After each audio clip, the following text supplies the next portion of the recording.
På Valdemarskolen er der fuld fart på undervisningen. Bøger og tavle er skiftet ud med GPS'er, mobiltelefoner og computere. 5. klasserne spiller Geo. Geo er en slags virtuelt orienteringsløb, hvor det gælder om at være hurtig på benene og skarp i pæren.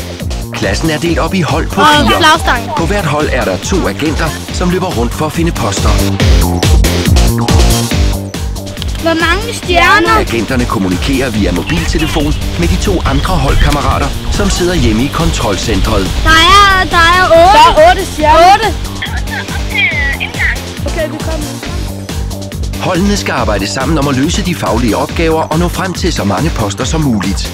Posterne kan kun ses i kontrolcentret, så agenterne i marken skal både løbe hurtigt og være gode til at følge de anvisninger, de får fra kontrolcentret. Vinderen er det hold, der har flest rigtige svar. Man løber meget i Geo, fordi man skal holde sig varm, og for man kan nå posterne.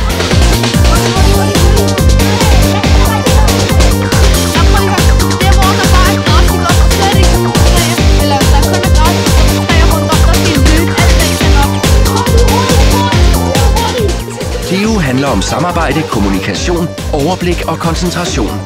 Kampen om at løse opgaverne rigtigt og hurtigt skaber sammenhold og nye relationer i klassen. Når man sidder i kontrolcentret, så er det vigtigt, at man holder øje på sin skærm, ikke står og fjoller rundt. At man fortæller nøjagtigt, hvor folk skal være. Fordelen er at få aktiveret vores børn på en anderledes måde, end at være i klasserummet, som de plejer, og som det, de kender allermest. Det er fuldstændig lige meget med, hvor god man er sådan til sport eller noget som helst. Alle er mere eller mindre lige og har lyst til at bevæge sig, samtidig med, at man har et fagligt aspekt i spillet.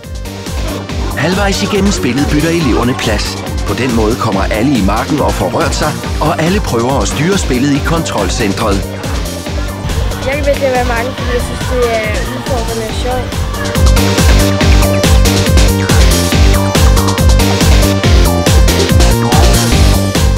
Geo, det er sjovt, udfordrende og spændende.